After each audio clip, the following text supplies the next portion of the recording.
All right, guys, welcome back to Budget Card Breaks, and it's been a long time since I checked in. I just wanted to check in on my recent pickups in the last few months. I haven't checked in, so this is probably the last few months of pickups. I've definitely slowed down on picking up cards. I did go to the National, however. Um, I was really close actually to selling my entire Pokemon collection. I still want to hang on to my sports, but um, after I pristine that umbreon, I definitely thought about selling, and I'm still thinking about doing that. And you'll see why later in this video. So I'll explain everything that I got in the pickups. And lately, what I really like that came out in the hobby are these cases. I love color matching the cases. It makes the cards look so much sharper. Versus putting the plastic around it, you know, because it protects it without the plastic wear. So I definitely like this. I bought this, and I'll be completely honest about the prices. I am a buyer, not a mass seller, so I don't exactly get like the greatest prices. I would say I get regular, what most people pay, you know. So it gives you a better idea of what actual people pay for actual cards, I feel like. So let's get into it. So this Babe Ruth card I bought at the National. I just really like the look of it. It just caught my eye. Like, as soon as I saw it, I wanted it. It was listed at 700. I talked him down to 500. I'm sure that was still overpriced because it was the National, but after I got the color match thing, I just felt like it was worth it. I really love this card. I wouldn't sell it. Here's another card. Since I last checked in with you guys, I got really into white sparkle and checkerboard cards. And if you didn't know, the Gem Mint 10 checkerboard or white sparkle is very hard to do. So to have this on a Giannis is just phenomenal. One of my favorite cards. I love it. I've gotten plenty of offers on it, but I haven't taken it. And like I said, I do plan on selling a lot of my collection just because it's getting to the point where I have so many cards. I misplace cards all the time. I forget I have cards. And then when it gets to that point where you have like over 500 slabs, it gets just a little ridiculous. I would like to cut down my collection to maybe like 100, 150 slabs. And that's including maybe like 30 or 40 Pokemon slabs and the rest sports. Or even if that with Pokemon, because Pokemon has really disinterested me lately just because I'm not really into the modern Pokemon because I'm into the original 150, and once you kind of collect them all, I mean, yeah, you can go to the first editions, but I don't really desire to pay that extra just for the first edition stamp. So once you collect all those original Fossil, Jungle, base set, you know, EX sets, it's kind of like, you know, you're kind of good after that, right? And after you own something, I don't care how much you love something, but after you own something for like a year, 18 months, it kind of loses its luster, no matter how much you love it. So I don't care what people say, eventually you do get ready to sell items. It doesn't mean that you're ready to be out of a hobby, it just means maybe you want to exchange it for a better item. So here's a checkerboard. I really like Jalen Brunson's play, and I just love the checkerboard style, and they're so hard to gem mint. So even a 9's good on this. Really sharp card. So I got that. I think just online. Here's another card I got online, and Gem Mint 10 White Sparkle. Man, I'm not particularly a tongue twister, DeJounte Murray fan, but I am a huge fan of just the look of this card with the white on white match. It looks sharp as hell. So I definitely love this card. And I definitely love this card, whether I admit it or not, because I have 3 copies of them, all in PSA 8. So if anyone wants a James Harden, it's just funny because when I first got into the hobby, I remember the base white, which I actually have the card. People wanted 800 for, and for this card was in the thousands. Fast forward, I bought this card for I think $105. And the same with the other ones around that, maybe $20 less, $20 more. But I just love this card, and I'm a huge James Harden fan. I know he's kind of a crybaby, but I just love his game, his step back, and everything. So had to have that. And my new favorite modern player for sure. It's either I'd say SGA I like a little bit more than De'Aaron Fox, but it's definitely close. So this is a second year card, but it's still an out of 10 fast break. So not as good as the regular gold, but still nice fast break. Got the nice color match. I'm telling you, these cases, they're so worth it. I mean, they're only a couple bucks, and they just make the card look so much more sharper, so much more official. I wouldn't recommend it doing it on all your slabs, but just like the ones that are, you know, a few $100s, it makes it look a lot more, especially if you're trying to sell it like in a you know, a case, it makes it look just so much more sharp. So that's just my opinion. All right, so then we got this SGA. This is actually out of 8. It's a super short print. It's not listed as that, but yeah, it's out of 8. It's only a near mint 8, but to be honest, I think there's 3 8s, 2 9s, and I'm not even sure if there's any 10s of this card, to be honest. And the other 2 8s have huge print lines around through the middle. So this is only 8 without the huge print line. So and like I said, I love SGA. His game is like, it reminds me of Kobe. So this is one of my favorite cards for sure. Man, I'll tell you what, out of all the white sparkles, I would have to say that this 2015 Prism, I just love how much sparkle there is. There isn't much sparkle on some of the other cards, if you notice, like comparatively. So this card just looks really sharp. It's an all-star card. 2015 was probably one of James Harden's best years. It brings back a lot of memories of like me watching the playoff games and rooting for him and wanting him to beat the Cavs and all that kind of stuff. So yeah, love this card. All right, this is definitely a PC card. I know it's not worth a lot, but white sparkles, I love them. And a gem mint 10 of Dante Culpepper. When I was a kid, I'm from Iowa, so Minnesota. It's either Minnesota, Chicago Bears, or Packers, and I chose the Vikings because purple is my favorite color growing up. And I just love Dante Culpepper. Dante Culpepper and Randy Moss, I remember watching him every Sunday. I thought Dante Culpepper was the man.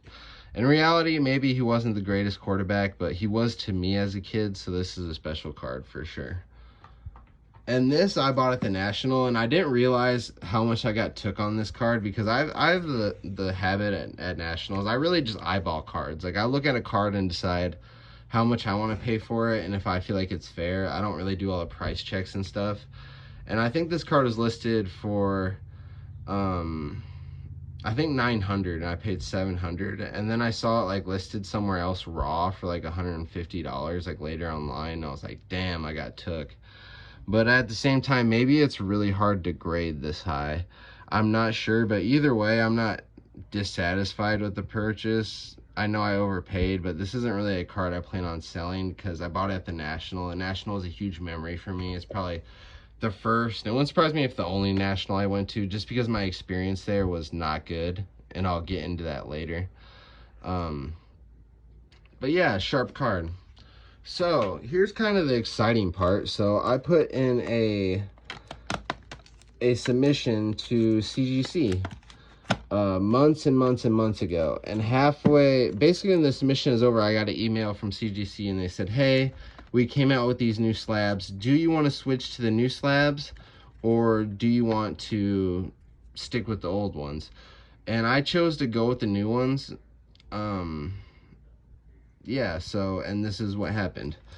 And one thing I will say is, if you buy cards near mint on TCG Player, do not expect them to get like great grades, because all these cards right here I bought on, except the very last card, I bought all these cards on TCG Player near mint, like the highest price I could buy it at. Like, you know what I mean? Like, if there's all those listings and $80 was like the highest one, I'd buy like maybe the second highest one or something, you know?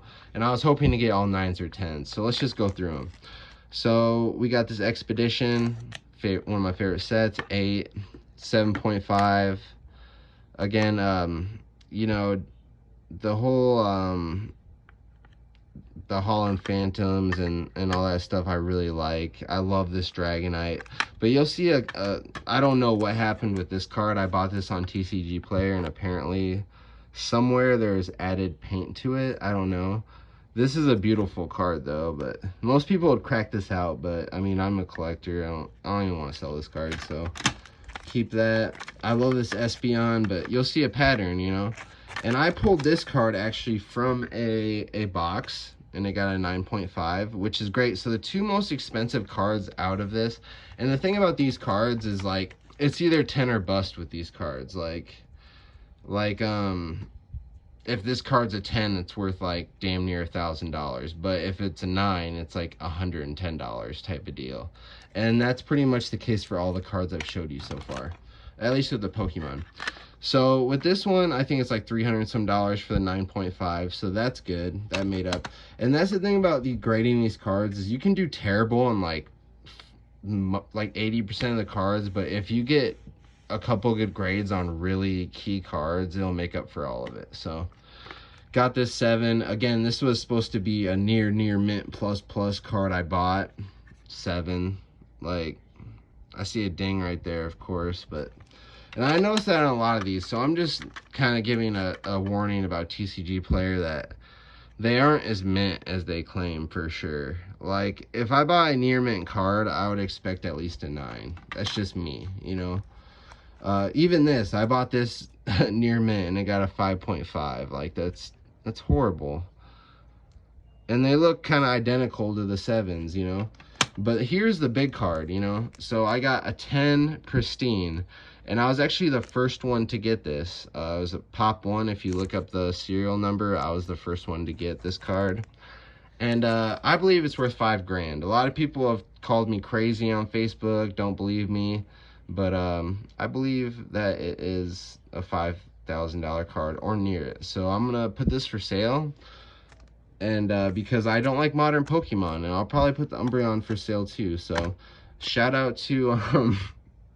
God, she's probably so mad at me right now. I forget her name. Sally Plays Games. She like literally sold me this card, and a pristine 10. I'm sorry. I'm sorry. I'll probably send you a free slab or something. I feel bad because like I paid like a couple $100 for that card, and I definitely came the fuck up. So here's another card that I got at Nationals, Jordan Poole. I'm just a huge fan of Jordan Poole. Nothing really special. I just wanted his autograph. I won this in a break. I remember I was just like drunk or something and I entered a break. I didn't even watch the break. And when I got this in the mail, it was a complete surprise. I don't know nothing about this guy, if he's starting or not. I'm pretty sure he's not. So, like 2 years ago, this card would have been like worth $500-600, but now I'm pretty sure this is like a $50 card. And then here are all the white sparkles I got. Shea Gilgis, man, an Optic does the best on the white sparkles, I will say. Kirk Cousins, you know, 2 Chains. Kyler Murray, or Keegan Murray, I fucking love him. He's from Iowa, he went to the same high school as me. You know, De'Aaron Fox, white sparkle. SGA, white sparkle. Favorite running back of all time, Adrian Peterson, white sparkle. And then we got a James Harden, white sparkle. So after I sell the Umbreon, here are all the cards that I plan on grading to make up for the money. So this card, I bought this for like $30 probably like 8 months ago. Yeah, that's the Tui family right there. That is Key Glock. That is what's that fucking rapper? And then Crunchy Black's right there, who's a devil worshiper. So Crunchy Black, and that's the biggest rapper. I can't remember his goddamn name, but everyone remembers him. But yeah, it's kind of I feel like this card will be iconic in the future just because there's so many famous people in it and they all have like controversy around them. Like these 2 people are murdered, this dude's a devil worshiper, and these 2 people ripped off people. So here's just this card isn't worth a lot, but I want to grade it just because I think it's so cute. But here are all the money cards that I feel like, you know, they're like $10 raw, but once you get these things graded and they grade like a 7, you're talking like $100, couple $100 a piece. Like ones like this are like 400, you know, $400, 100, you know, 50, 40, 50. These ones right here are worth like, I got a Umbreon over that graded at 2.5 BGS and is worth like, I think $200. So I got this Blastoise, probably 400. This one's in better condition. These white sparkles in Pokemon are actually worth a lot of money, so I'm excited to grade that. I got a buttload of these, probably about 60 of these. Not this particular one. I have 2 Luigi's Mansions, but I want to grade those. And these are just stickers. I mean, they're not worth that much money, but if one of them tens, they sell for a couple $100, so it's definitely worth giving it a shot. And these are also just, I don't really want to grade that one. I don't know why it's in there, but these are all cards that I just want to get graded because I know they'll sell for a lot more. But so over the last 3 months, though, that's pretty much the activity I've been doing. It's definitely slowed down a lot. That's why I've been making videos. I've been busy with other stuff, but yes, I did go to National. I picked up a lot of stuff. I lucked out with this card. And I did get an offer on my just my Pokemon collection, $9,000. I had $12,000 in mine, so I didn't take it. But it's nice to know that someone offered $9,000, and that was out without seeing my collection in person. So it's nice to know that I'm sitting on some money, and if I want to get out, you know. So that's definitely tempting. I may be selling my Pokemon. I have faith in my sports cards long term. I feel like I should hold them. They're going to be worth more. But as far as the Pokemon goes, just because I put so little into it, I mean, probably my total gross on Pokemon is maybe like 4 or 5 grand. And sports is maybe like 10 to 15. So, you know, if I could double money real quick, I feel like I should take it. But I know the right buyer, I could probably get at least 12, if not 15,000. I mean, what I just showed you is like literally like 1% of my collection. So just wanted to update you guys. Let me know what you guys think. Just kind of rambled on, but let me know how you guys are doing, new pickups or anything, and let me know what you guys think. See you later.